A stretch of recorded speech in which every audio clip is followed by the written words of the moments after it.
morning, everybody, and thank you for tuning in for another edition of the Richard Listens podcast. Today, I am excited to have a friend and exciting guest.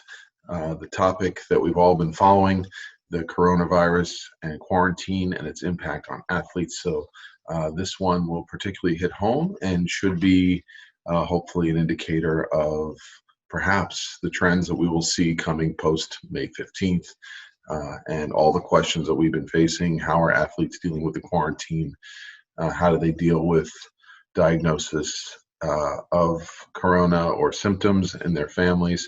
So I'm excited to bring to you today not only any athlete, but a champion of the UFC and MMA. He is also known as the American Cyborg.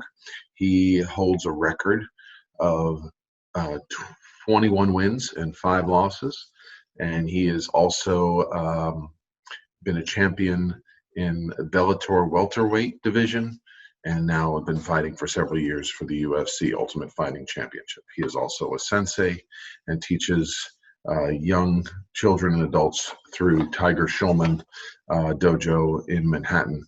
And so without further ado, I'll be introducing Mr. Lyman Good. As always, check me out on Instagram, Richard Listens. And please, if you haven't already, go to the patreon.com/Richard Listens page. It means so much, all of you who are following, who are supporting, and contributing in any way. And it enables us to bring this content and these quality guests to you. Without further ado, I'll be welcoming Mr. Lyman Good. What's going on, Richard? How are you? Good. Does the curtain behind you close a little bit? Just the light is bright. If not, it's fine. I could relocate.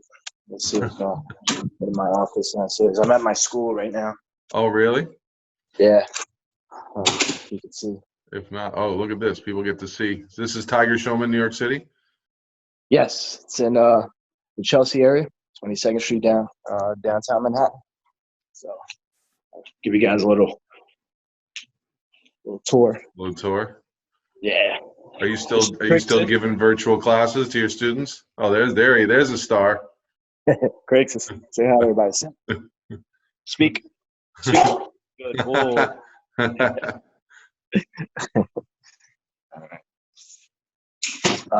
Yeah, we're gonna start as of next Monday. We'll start doing Zoom classes, doing interactive online classes.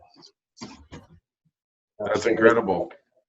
Yeah, I think it's a good way to get back in touch with everybody, create a sense of some normalcy, because I do miss my students, and I'm more than sure that they also miss training and the atmosphere of the school. So we're doing what we can to the best of our abilities during these times, trying to make it work. Yeah, so thank you so much for joining us today. We've been, reaching out to you and your people for a long time, and I know you've had quite a whirlwind with your most recent fight. How many times has it been canceled? And I think you've had 4 different locations. Yeah, I mean, at this point, we're from Barclays Center to God knows where, to an island, to a volcano, for all I know. At the end of the day, when it comes to this kind of stuff, you have to be flexible. It's regardless of it being due to a pandemic. There's also other instances where sometimes there's, like a last-minute change up of plans. If a fighter gets injured, usually there's a switch up with your opponent. If there's an injury, if for whatever reason you got to be switched to another card. So it's not necessarily new. With that happened on your November 2nd fight as well, that your opponent, you had to change your opponent at the last minute? Yeah, we had a switch up. I think it was 2 weeks prior. But yeah, that's another example. You just got to be flexible and be okay with the changes, So that takes new definition to anytime, anywhere, right? You have to be ready, the preparation all the time.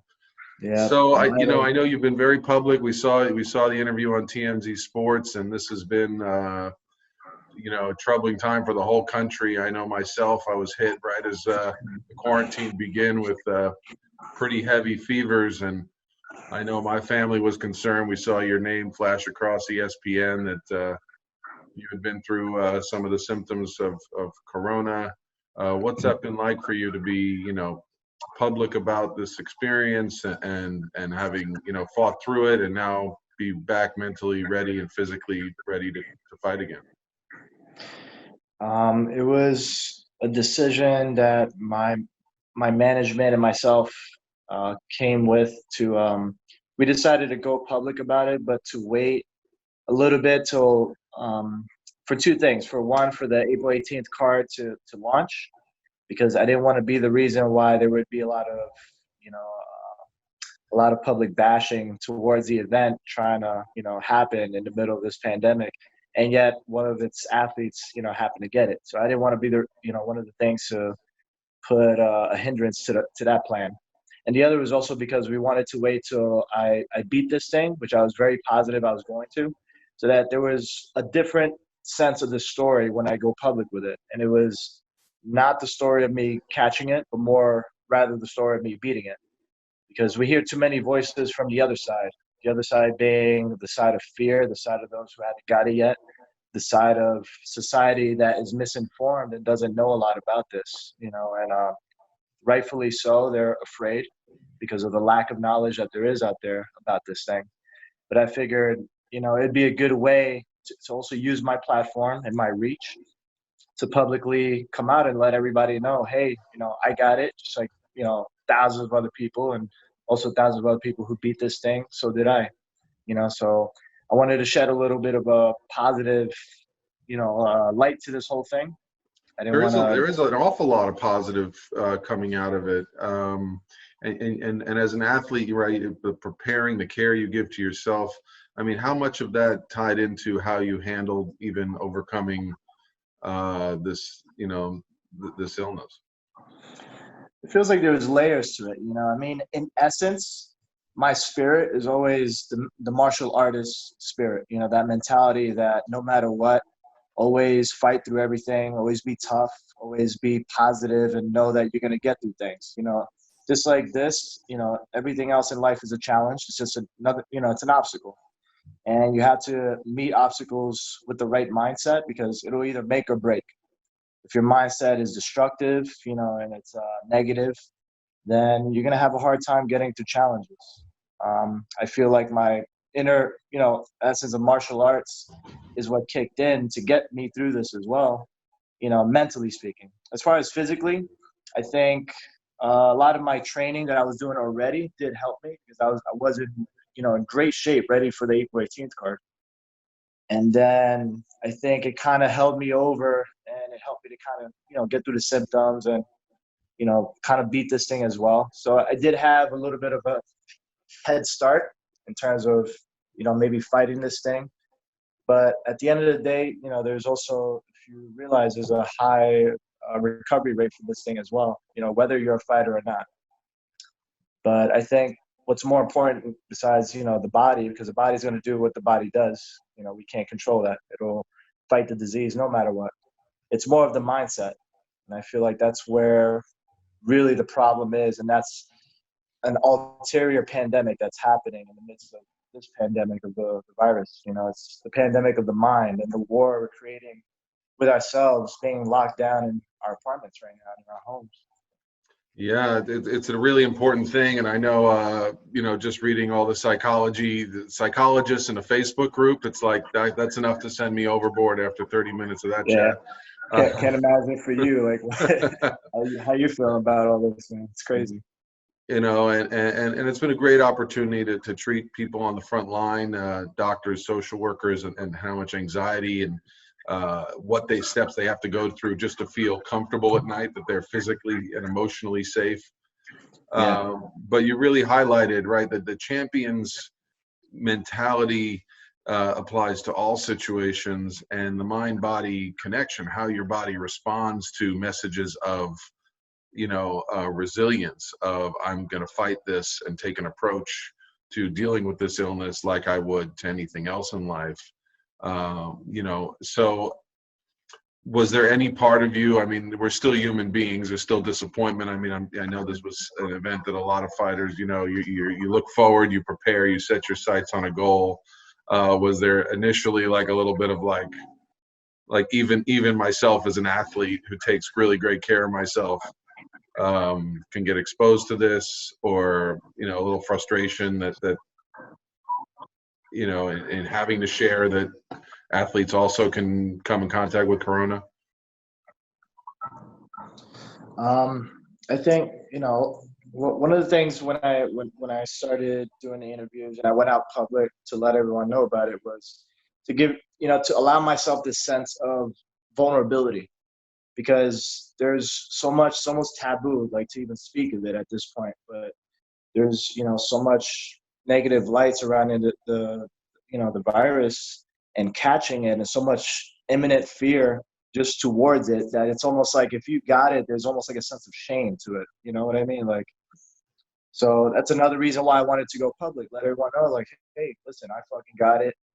There's a lot of people. It doesn't matter. It doesn't pick or choose status in life, who you are, what you do. We're all human beings. And I think this is a reminder of that as well. So no matter who you are, in this planet, we're all human beings at the end of the day. We got to be grateful for every day that we walk on this earth,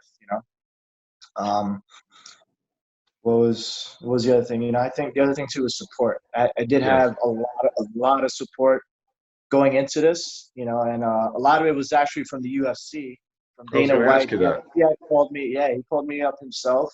Sean Shelby from the UFC had called me up himself as well, and they were both, very concerned. They wanted to make sure I was okay. They were looking out for me. They weren't, thinking, they weren't thinking in dollar bills, or, as far as running the show and keeping the show going, as most people would think. He was straight up just telling me, listen, I hope you feel better. If you need anything, we're here for you. Don't worry about the fight. The fight will happen whenever you're healthy and you're ready. But the more important thing is that, you get your health together and you get back to 100%. Let us know if you need anything.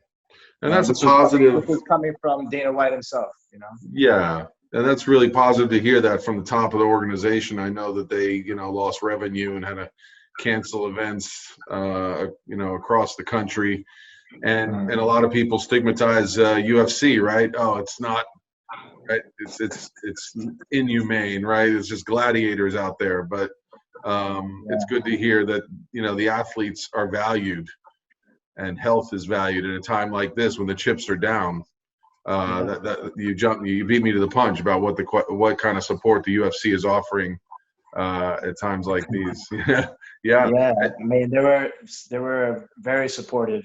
That again, going into the fear of the virus, it's strange, because there's almost like different types of fear towards it, because there's the fear of physically actually getting it, and then the fear of like how you'd be treated if you had it. It was strange. I went through a strange, I'm not gonna lie, if I told you I felt a little, uncertain about going public with it, because at the same time, like, I didn't want there to be a negative light towards me as an athlete or as a person. But I think once you get over that, you start to realize, like, hey, there's a lot of people that actually support, what's happening. And there was a lot of good that came out of it, because what I was surprised by after going public was that a lot of people were reaching out to me on social media. And I was actually surprised by this. I didn't think this was going to happen. And they were reaching out to me to ask me for like mental help, asking me how I coped with it, because either they're going through it or they know a relative who's very ill. So me putting myself out there actually kind of allowed an avenue of communication, between me and maybe other people who are afraid to reach out. They're reaching out to me and asking me, for any kind of help, whether it's just emotional support, if it's asking questions because they're curious what it's like. That's another message I was getting a lot from people. They just wanted to know. They were curious. Oh, what is it like? So I'm kind of putting a little bit of light and scrutinizing a little bit of the fear behind this disease by just letting people know, what it was, how it felt, that I beat it, and that, everything would be okay. Yeah, and it's amazing they can look to you, a role model, and they can say, they can look for you. What are the coping skills? What are ways I can be stronger?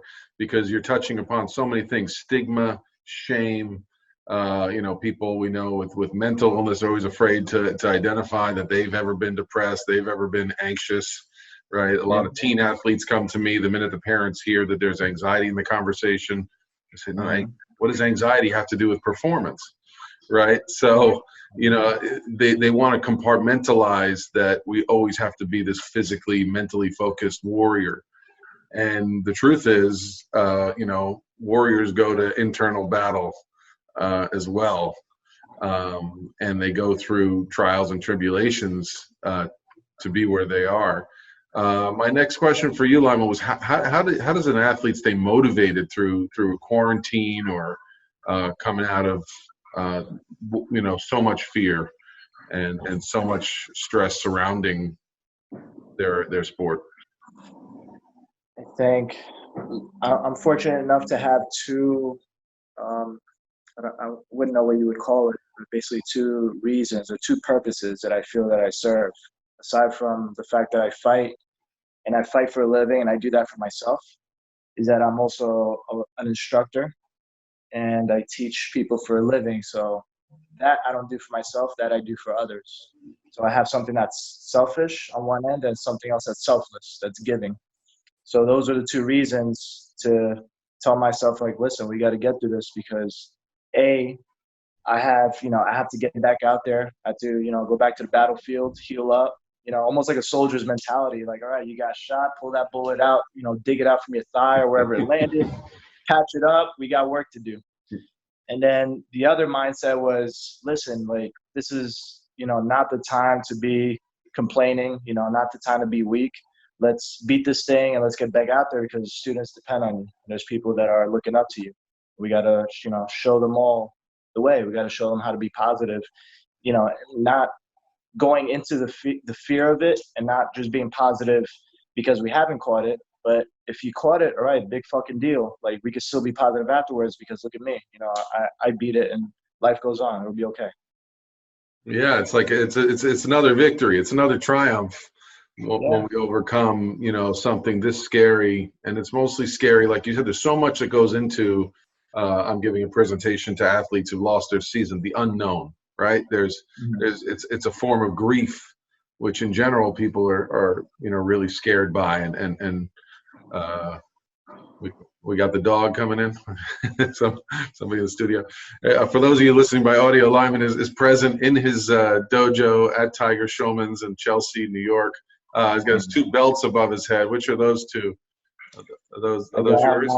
My Bellator championship belt that I won back in 2010 from the Bellator tournament. And what I got underneath it is a CFFC title. It's the Challenge of Champions. The Cage Fury Fighting Championship belt. Wow. And that's we got some other ones laying around. Martial Arts Hall of Fame thingy. God forbid if someone tries to break in, it's also a weapon. Got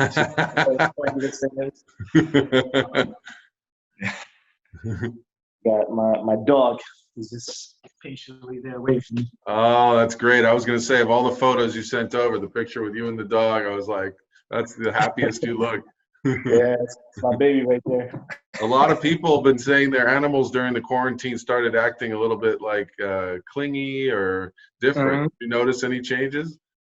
Yeah, he's a lot. I mean, he's always a good dog, but he's like extra sweeter. It's almost like he appreciates all the time that my girlfriend and I are spending with him because we're in and out on a normal day, so we don't get to spend as much time with him.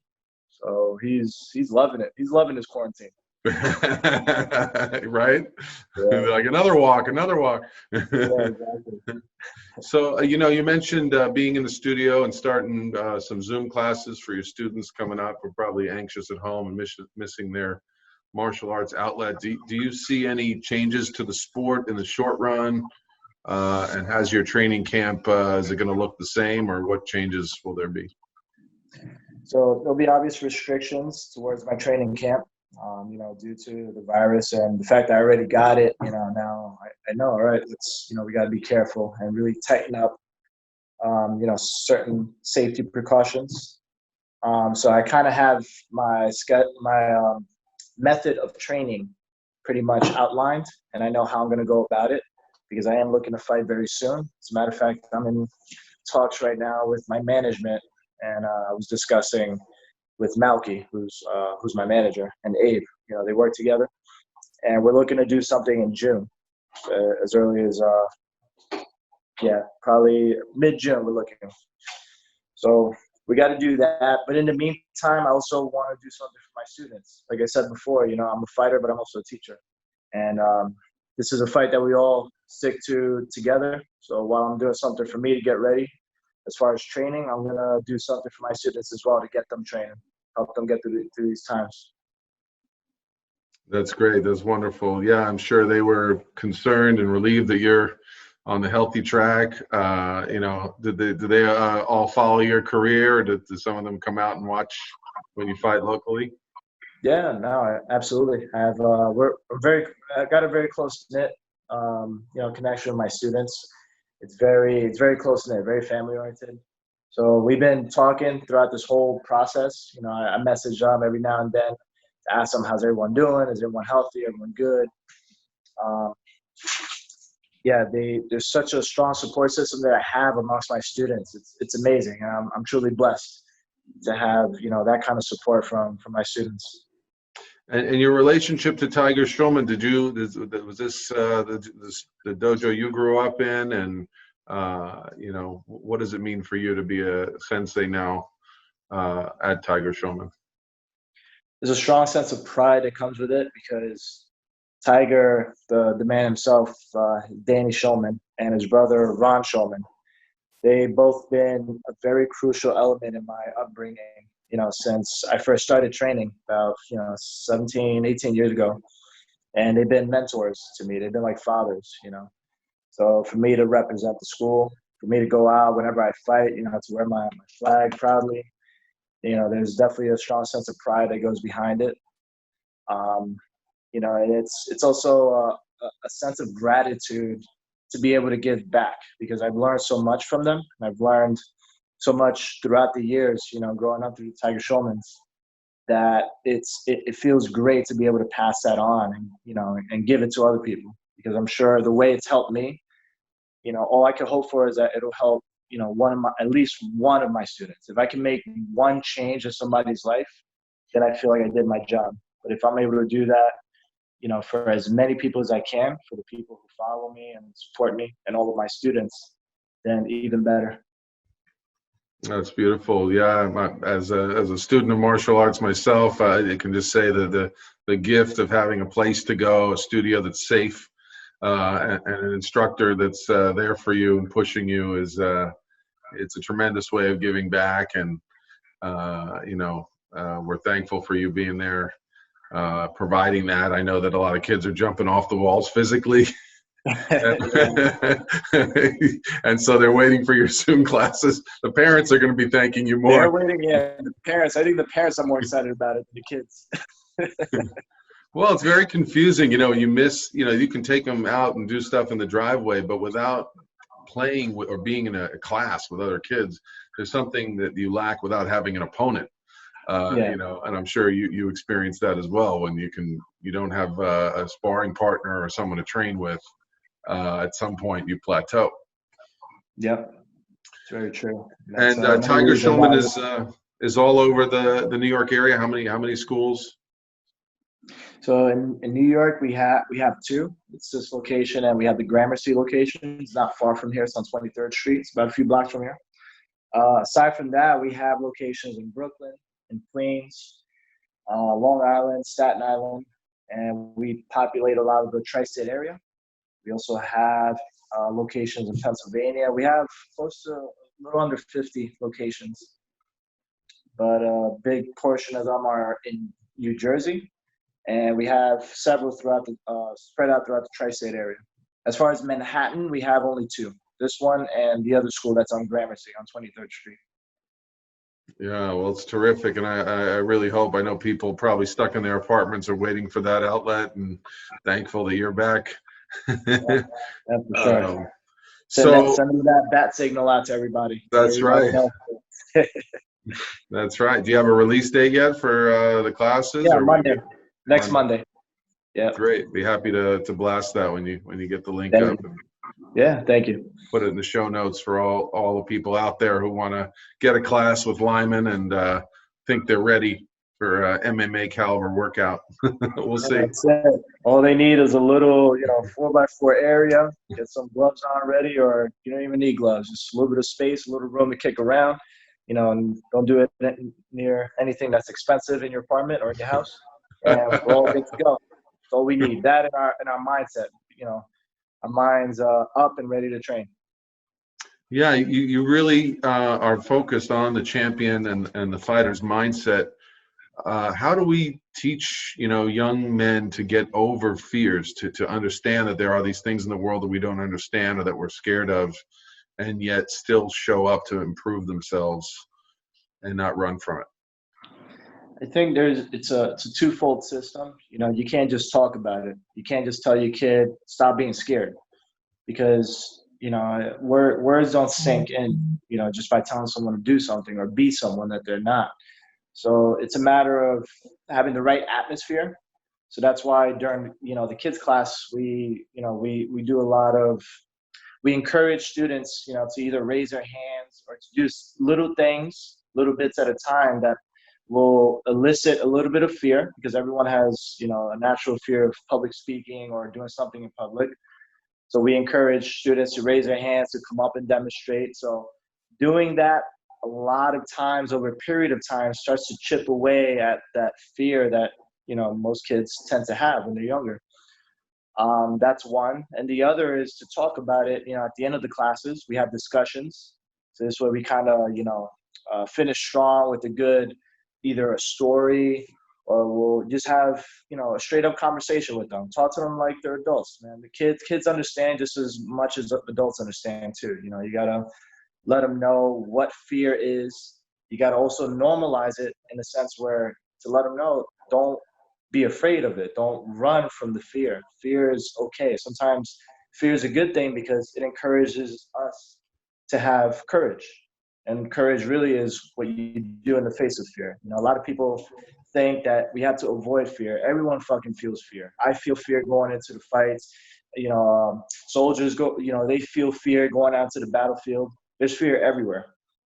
But what we need to learn is, in spite of that fear, go out there and do what you got to do. So we try our best to really kind of push, those key points to the kids.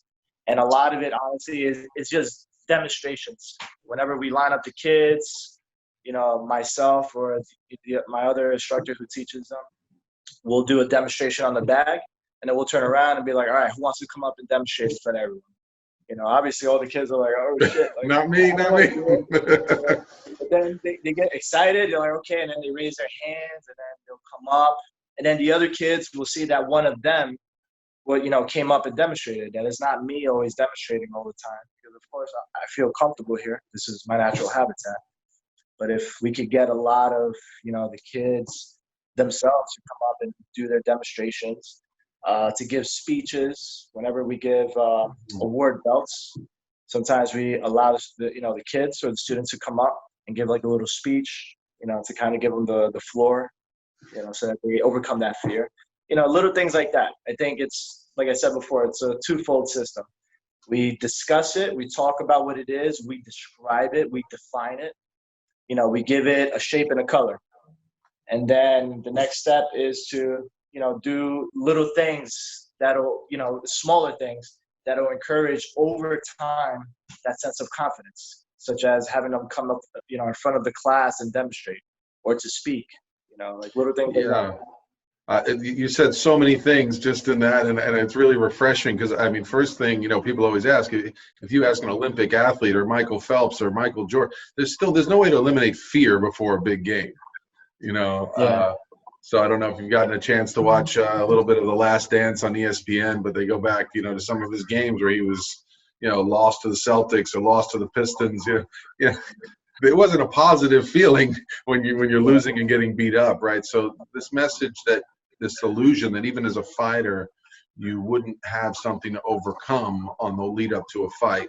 Everybody has something small that they're working on, and that gets triggered by their next big event, and that they have to face and overcome.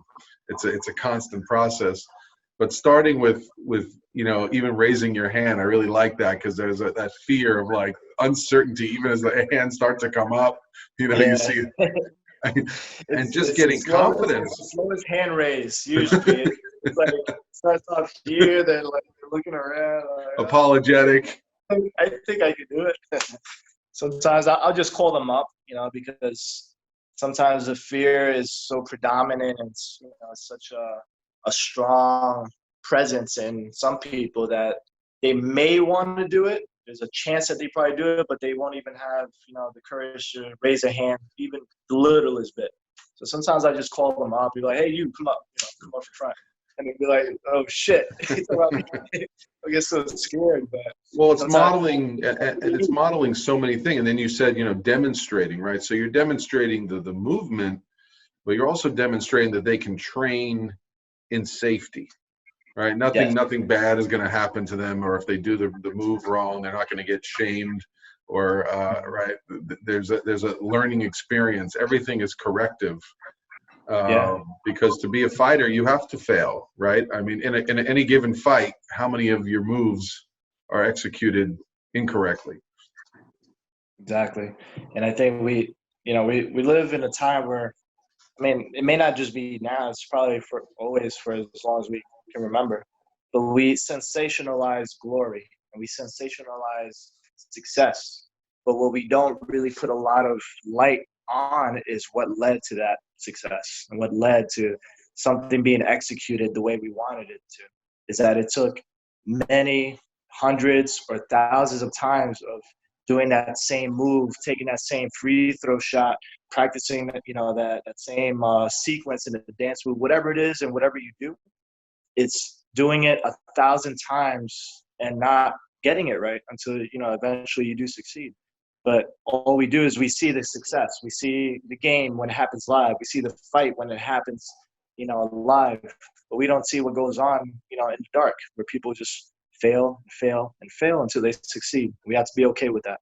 We have to fight through that fear of failure.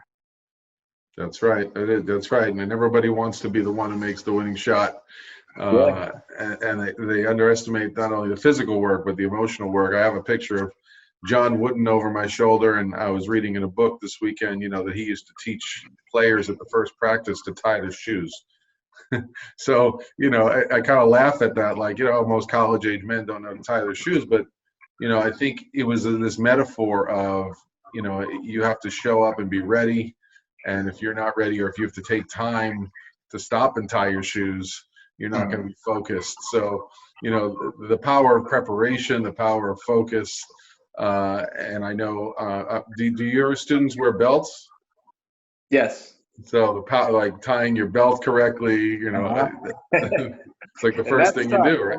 Some of them still don't know how to tie their belts. But that's my fault. I try to teach them. Sometimes just don't get it. It's pretty tough. It's not as simple as it looks. How are you noticing trends towards are more and more women coming to study and fight in MMA in your Yeah, gym? absolutely. Especially more so now where it's more popular. It's it's more open. There's definitely been that discussion about women in men's sports, but man, these women are tough. And let me tell you, I was raised by women.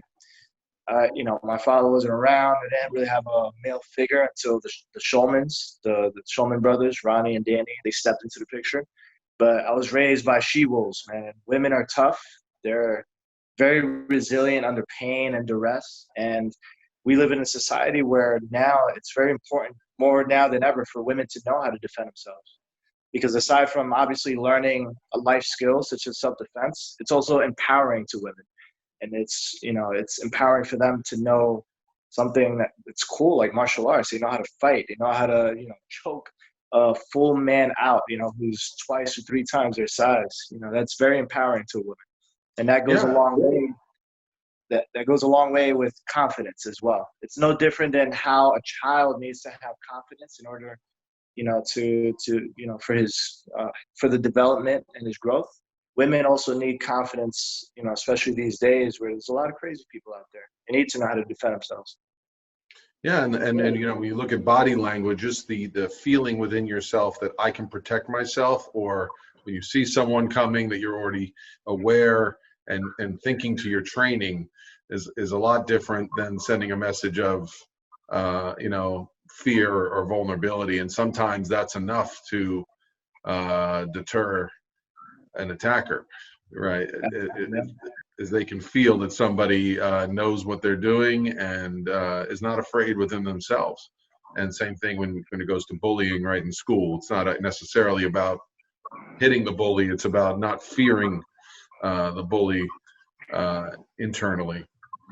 Yeah. So how did these wonderful she-wolves keep you on track so that you could make it to the, for all the women out there that are keeping kids off the streets, what was their secret? How did they keep you focused to get you to where you're at today? I'm not sure if it's a secret. It's probably just love. That's I'm sure something I can't fully say for myself. As I'm not a mom, I'm not a parent yet, but I'm sure as a mother, you're gonna, your mama bear, you're gonna want to protect your child, and you want them to be armed with with the tools in life to succeed and do your best, because that's all that's gonna make them happy, is to see their children succeed. So in my case, my mother pushed me and pulled, she pulled no punches. She was always honest with me.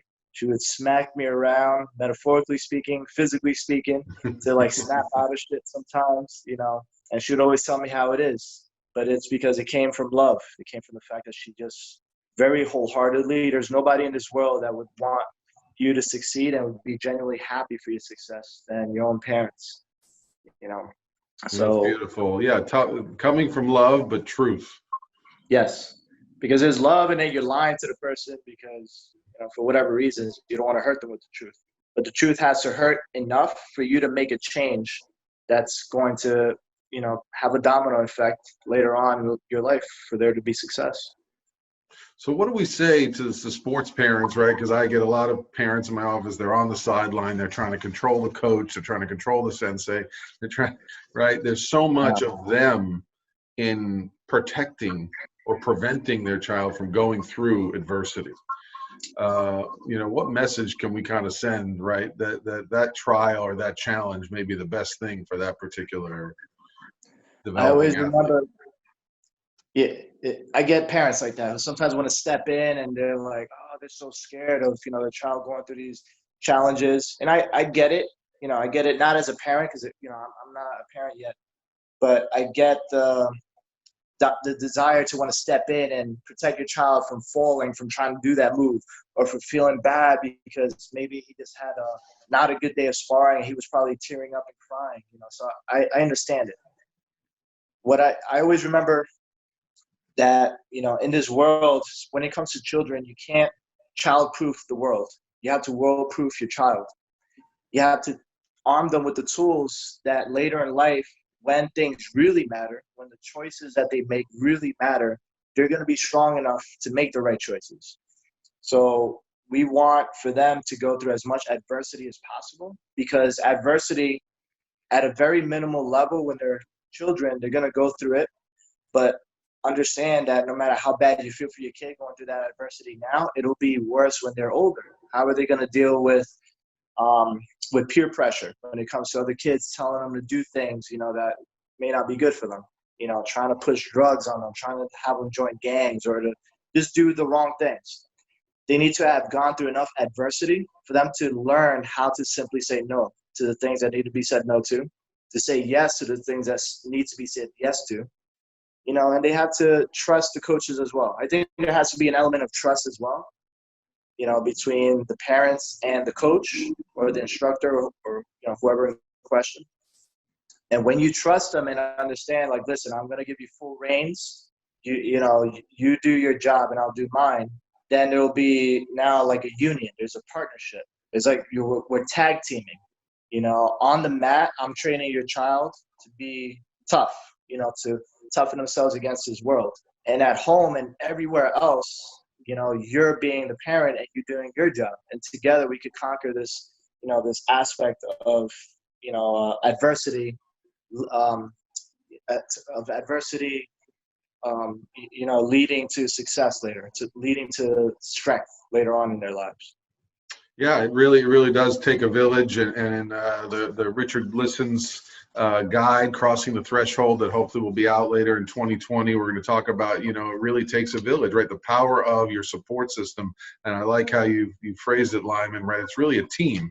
If the coach is reinforcing the parents' values and the parents reinforcing what the coaches are delivering, all of a sudden, that athlete goes into battle with a lot more armor and shield than when they have conflicting messages. That leads to a lot of confusion.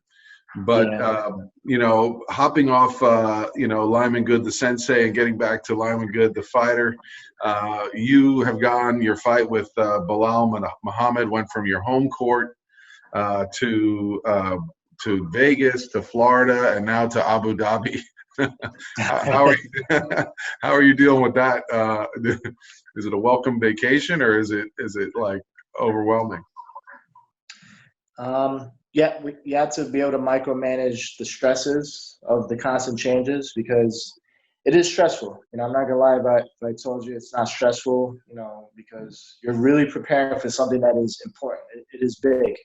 It is to that date, it is the most important fight of your career, because you're only as good as your last fight. So there's such a pedestal being put towards your fight, but it's constantly being changed. The schedule is being changed around. So there's this sense of no control. Like, you have no control over the changes that are happening. And I think that that need for control, to know that, all right, on this day I'm fighting, this is the outcome I'm training for, this is what I want to happen, is also what's stressing a lot of the fighters.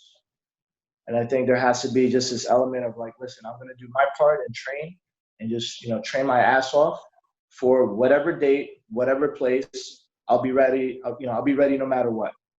And that's pretty much been the mindset where I've had to adopt during these times, is just to say, you know what, screw it. It don't matter where I'm fighting. At the end of the day, the cage is all the same inside. My opponent is still the same opponent. The rules are all the same. There's certain elements to it that are exactly the same. And it doesn't matter where that fight is, and it doesn't matter when it is. I'll be ready for either one. If it's in a different environment like Abu Dhabi, would you try and adjust, get in early for sleep or climate or anything like that? Or is it less of a factor since it's in the octagon? Yeah, there's certain physiological preparations, obviously, depending on location. So if you're fighting somewhere with high altitude, you definitely want to go there ahead of time and adjust. In the case of maybe Abu Dhabi, or some climates where it's probably hotter, you might need some adjusting. You go early. That's what I mean. What you can control, you worry and spend your energy on that. And if they change the fights around, then all right, they change it. What can we do?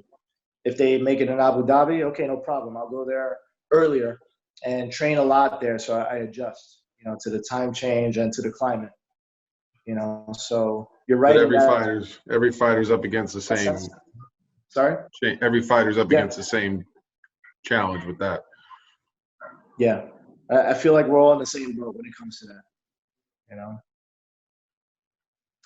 Amazing. And we had some of your fans wanting to know if you would give a fight predictor for the upcoming Tony Ferguson, Justin Gage fight. I don't know.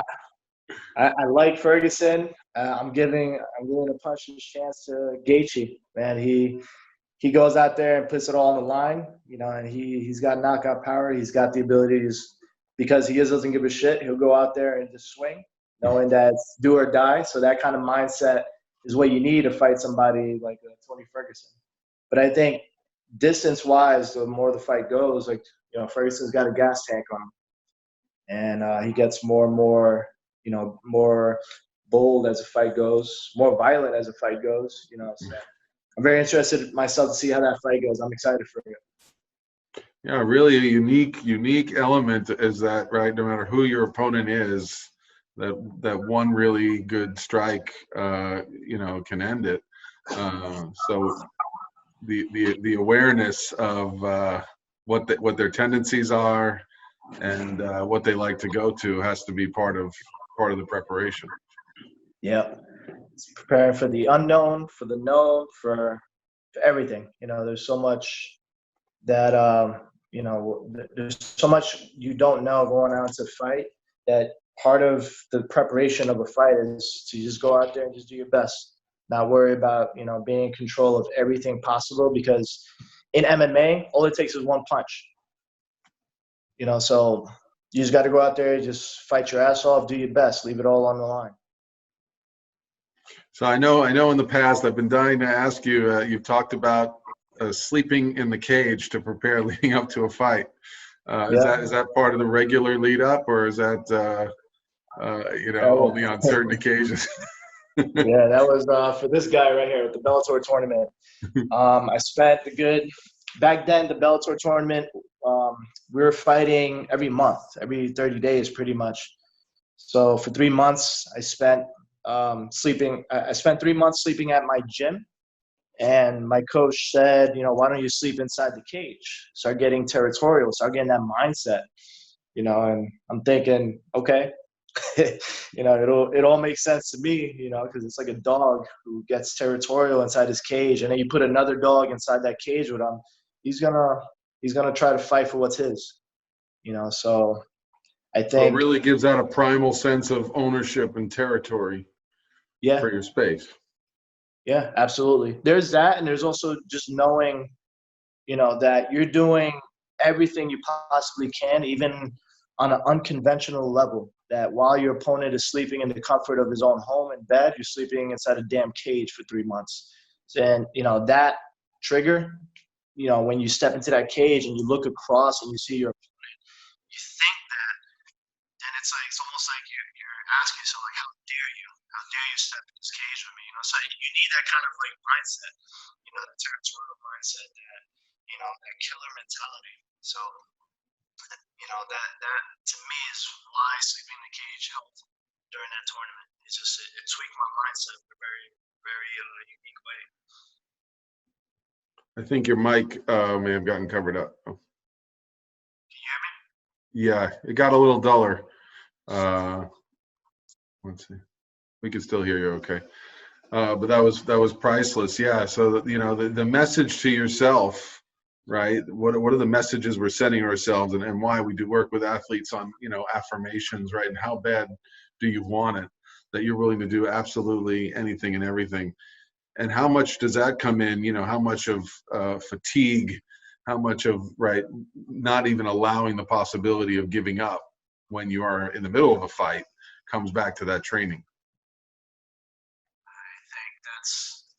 I think of it as when, I use a lot of soldier references, like military references, because it is, in essence, it's, do or die. It's, life or death for them. So one of the things I think of is in the darkest moment of what you're training for, or what you're about to do, you always go back to your why. You always reach in your back pocket, and the military says, you pull out that photo of your wife and your children, and you remember why, and that gets you through. That pushes you that little extra bit where you normally wouldn't have. As a fighter, you just need to have on deck your why, what your purpose is, why you do this. So during that dark moment, or that hardest time, when it's a round where you feel like you can't finish, but you're exhausted beyond all measures, when you feel like you can't even move your arms anymore because they're on fire, you go back to that, and I think your training, your why, and the crowd sometimes helps too. These are all elements that help you in the fight. Are there any kind of keywords your corner will say to you that for you particularly will ignite? You hear a lot of positive, assertive self-talk. Let's finish or champ. Anything you hear that's gives a shot of dopamine to kind of keep going. There's not one thing in specific. There's just I don't know. Every fight is a little different. My coaches, they just know me, so they know how to, get in my head in between the rounds. it also depends on the fight because, there has to be the sense of honesty in the corner. Like, like you're behind. You didn't win this round, or you're doing good. You're doing good. Let's do that again. So it's a little different with every fight. But in general, there's just this almost like a sense of like a race. My coaches just they lay it out on the line as time that's left, time that we can never get back.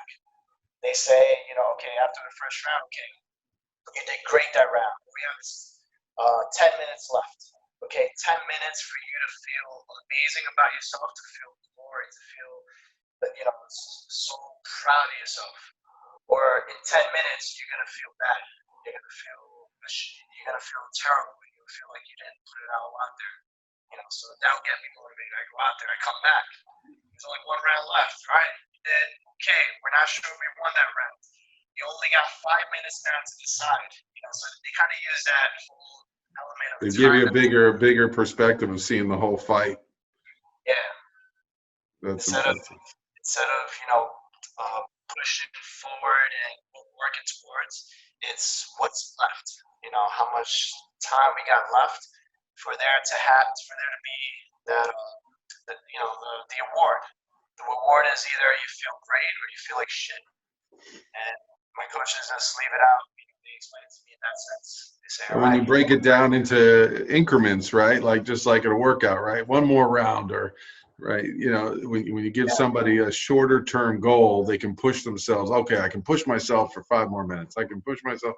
They have to get to that place of yes, of I can, when their body's starting to tell them they can't. Lyman Good, yeah. I think that's called chunking. You get a lot of endurance athletes they utilize that tactic.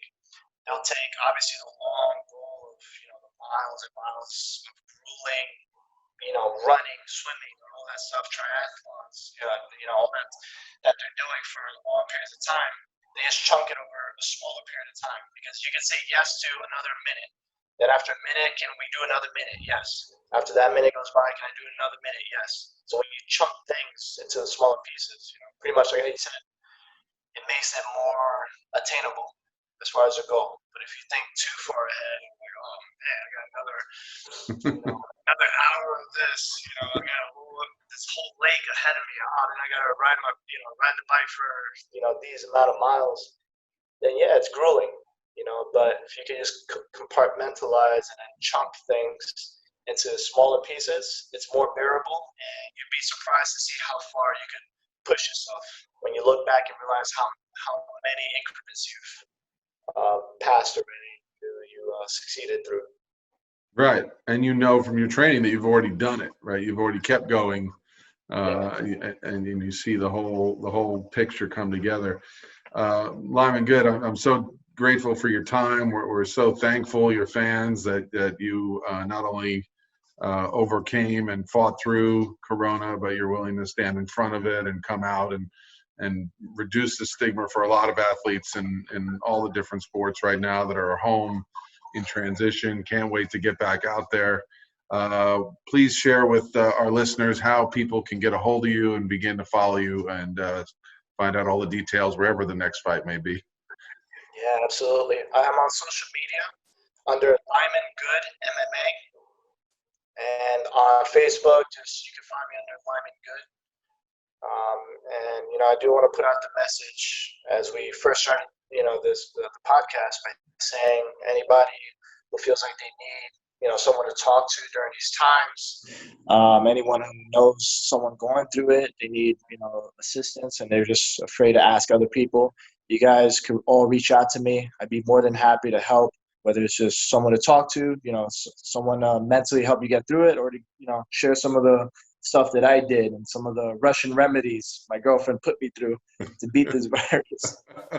Those sound grueling right themselves.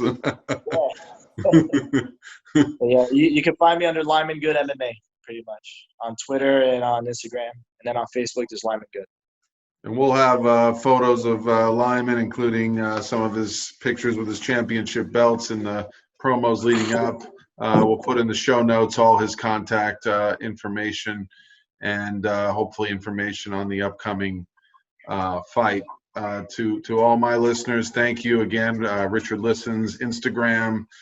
Check out my patreon.com/RichardListens for advanced content, including clips, some of the real nuggets that Lyman dished out today. And we appreciate all of you staying in tune and relevant during this crisis, and how you're managing the quarantine and overcoming it and responding with resilience and opportunity. Lyman, how can we find, is there going to be a way for students to join into the upcoming workouts, or is that for Tiger students only? That's going to be reserved for my students.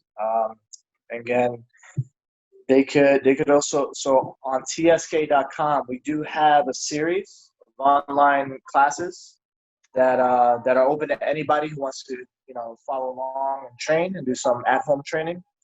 But as far as the Zoom classes, I'm reserving that specifically for my guys, for my students.